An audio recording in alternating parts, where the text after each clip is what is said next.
aficionados, welcome to the next video on the Evans Gambit. Knight c6, bishop c4, bishop c5, and b4, putting the question to black. And most of the time, black will take, and we're going to look at that in the next video. But about 15% of the time, black will chicken out, so to speak, say, hey man, I don't want to go there. I'm just going to go back and play this position. But this is good for us. So we're going to strike out with, excuse me, with a4. So the threat should be pretty obvious. We're just trying to play a5 and just simply win a piece and be done. So black has two main replies, a6 and a5, and we're going to look at both of those. But black can also take this pawn. So remember, it's still a gambit anytime the pawn is hanging. And I think it's important to really go over what we're going to do anytime we're giving up a pawn, because we don't want to just cavalierly say, oh well, we're going to have compensation, or well, the engine says, you know, +1 or +1.5. That's not really due diligence.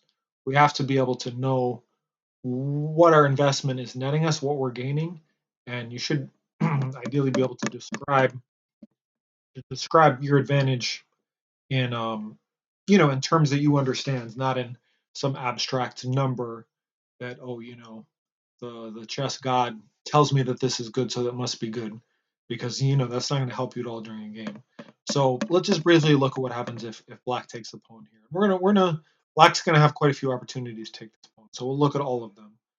This is quite rare, but you know, obviously it happens, so let's know what to do. So a5 is the first move, so we're kicking this bishop to a spot where it could get kicked again once we play d4. Makes sense, right? So here, and again, this is not to be memorized because this is a very rare move, but I just couldn't resist showing this because it's quite a beautiful finish. So castles, we could also play d4 right away. Knight f6, black playing logical moves now. Castle, keep his extra pawn and enjoy a pawn position, but no d4. Takes. Bishop b4 is one move, and then e5. So you'll see this in a lot of Evans positions. We give up a pawn, but we get a huge jumping off point in the center. Knight e5, d5. Now we got the whole center, two giant pawns in the center. Black's queenside is not developed at all here, and yeah, in most games, well, queen e2, this position's only been reached 34 times, but a lot of different moves have been played. Queen d4 and white fares well in almost every move. But a really cool line is rook takes knight, bishop takes, and queen e2 here. Excuse me. Yeah, the knight can't go back anywhere towards his king to defend. He's only got two moves here or here. So in the only 3 times this has happened, knight c3 has been played, knight takes, bishop takes, and what do we have for exchange? And let's see, exchange and 2 pawns. These 2 pawns, which we don't finish the game quick. Who knows? Maybe this could become a queen. But look at all this we got. So bishop g5, hitting the queen. Queen has no moves, and you can see that the game is going to be over shortly. So the only move is f6. He takes f6. Discovered check. King f7, d6, and believe it or not, this position, even though we're 18 moves deep, has been reached 1 time. Say the king goes back, and now we got a really beautiful finish. You know, you're always taught the number one thing you don't want to do when you're tons of material down is trade queens, but it's different if you got a checkmate. Queen e7 check, queen takes, pawn takes, king over, and f7. Yeah, central pawn advantage. This is what I'm talking about. So let's go all the way back. That's just an example of what might be full black if he tries to take this pawn. Excuse me. So first we're going to look at a6. a6 is more common and a better move than a5. So we'll look at a6 first. So we're going to develop our knight. And again, we're leaving this b pawn hanging. And again, let's look at that first. So say he takes here, we're going to just take the free pawn. That's nice and simple. And not only that, but we're attacking on f7. So a common trap that black can try to throw at us is what happens if he hits the knight and hits the pawn. And yeah, there's plenty of good moves here. In fact, the engine, what does the engine say? The engine says just bishop takes f7. But then there's a lot to calculate because then the bishop will be hanging and the knight and the g pawn. So I like simply sacrificing the knight with queen f3. And now we're hitting this not twice, but 3 times. We are hanging the c2 pawn, so we got to look at that briefly.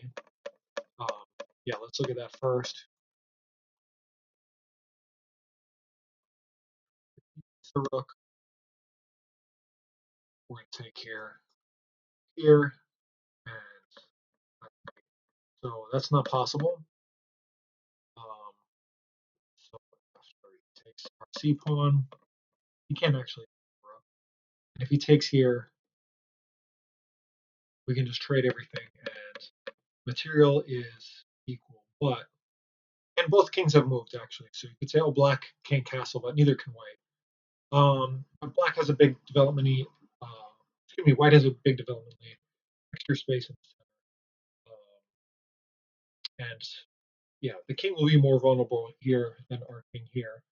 Um, yeah, this piece is nowhere close to our king. He comes out, we can him off. And yeah, the bishop is cutting into the king. It's just a better position for white. And if instead he takes the knight straight away, we're going to take the f pawn with check, give check again, and snag the knight. And again, here we haven't even lost our own castle privileges, and we just have much better development. So again, black can't take the pawn in position either. So more common is d6. Let's look at knight f6 first, though. Knight f6. We're going to jump in. Surprisingly, you'd think we would want to castle or develop our pieces, but this is a concretely good move. So number of different tries for black. First off, what if he takes the pawn? So here there's a couple of good moves. Queen e2 is a good move because we're just tempting black to take. Say if he takes with the bishop, we can move the king, and after the knight moves, we'll win the bishop. So the bishop will win the knight. We'll just be a piece up here. But castling is a bit more sound because after queen e2, he doesn't actually have to take this point. He could hop back to d6, for example, and counterattack our bishop. Still better for white, but let's just castle instead. d6, for instance, d3. We can pin the knight, and yeah, we can double the pawns whenever. But I like c3, nice tidy move, defending this pawn, and yeah, this is just a good position. If black takes, we can take. The knight can't take back because it's pinned still. Say white castles. We can go ahead and attack this bishop. Again, the knight still can't take. It's pinned. Bishop comes back. Queen here, and we can win our pawn back anytime. And black's position just really discombobulated. Bring our rooks to the center and have a good position. So so taking is not a good option. So what about taking the knight? We'll take back with the pawn. Yet again, black has the opportunity to take this pawn. So yet again, let's look at it. So what if he takes a5? Again, hitting the bishop, knocking it to a awkward square. Bishop a7 is better. But if bishop c5, we can play c3. And yeah, the knight's trapped. White tries to counterattack. Doesn't matter because he's getting one piece, we're getting two. It looks a bit scary with our king in the center, but it's really no big deal. We're just going to get out of the way. And yeah, so he takes, take, check, and yeah, again, looks a bit scary. maybe black's going to try to come here. But yeah, we can stop all that with like this move, for instance, and next is coming d4, and we're simply a piece up. Also, we could have given a check there. So that's no good. So better is for black to come back with the bishop. Now here, if c3, e5 might be annoying for us, but just bishop a3. Say defends with c4, c3. He attacks our knight. We take. He takes, and here we can just castle. We're not really afraid of the damage to our king. If he takes the pawn, we're going to get a check in, and the black pawn will defend our king just as good as one of our pawns, maybe even better in some instances, because black can't take his own pawn, and this is a good position. Oh, yeah. One more thing to show is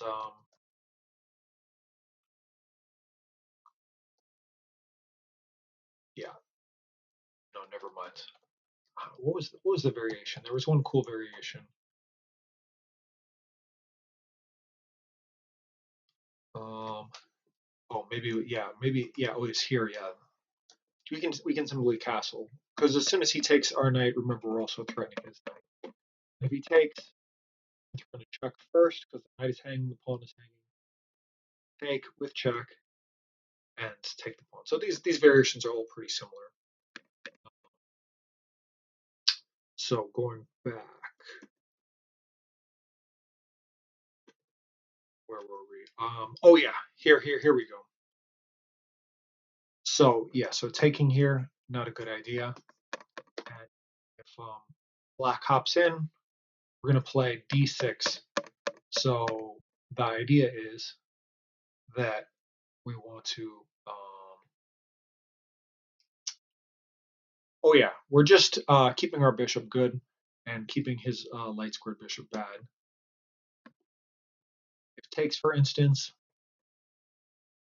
we can take his knight, queen f3, threatening mate, say castles, c3, and if the bishop goes back, we're a pawn down here, but yeah, how's he really going to get these guys active? Yeah, he's not. We're going to castle, maybe bring the rook to the center, bring the rook over, d3, bring this bishop out. Just a good position. So, and so let's go back. Here, instead of knight takes pawn, instead of knight f6, black can play d6.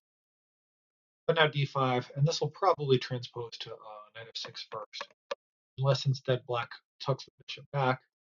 But that's just wasting time. And remember, in this position, we're not even a pawn down, and we're defending everything. We have more space, and yeah, this is a tough position. Black comes here. Oops, we can pin him. We're ready to castle. So say h6 to stop us from bishop g5.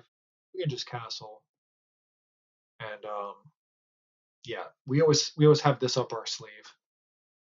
And now the bishop is actually pinned here, and yeah, how is black going to defend this?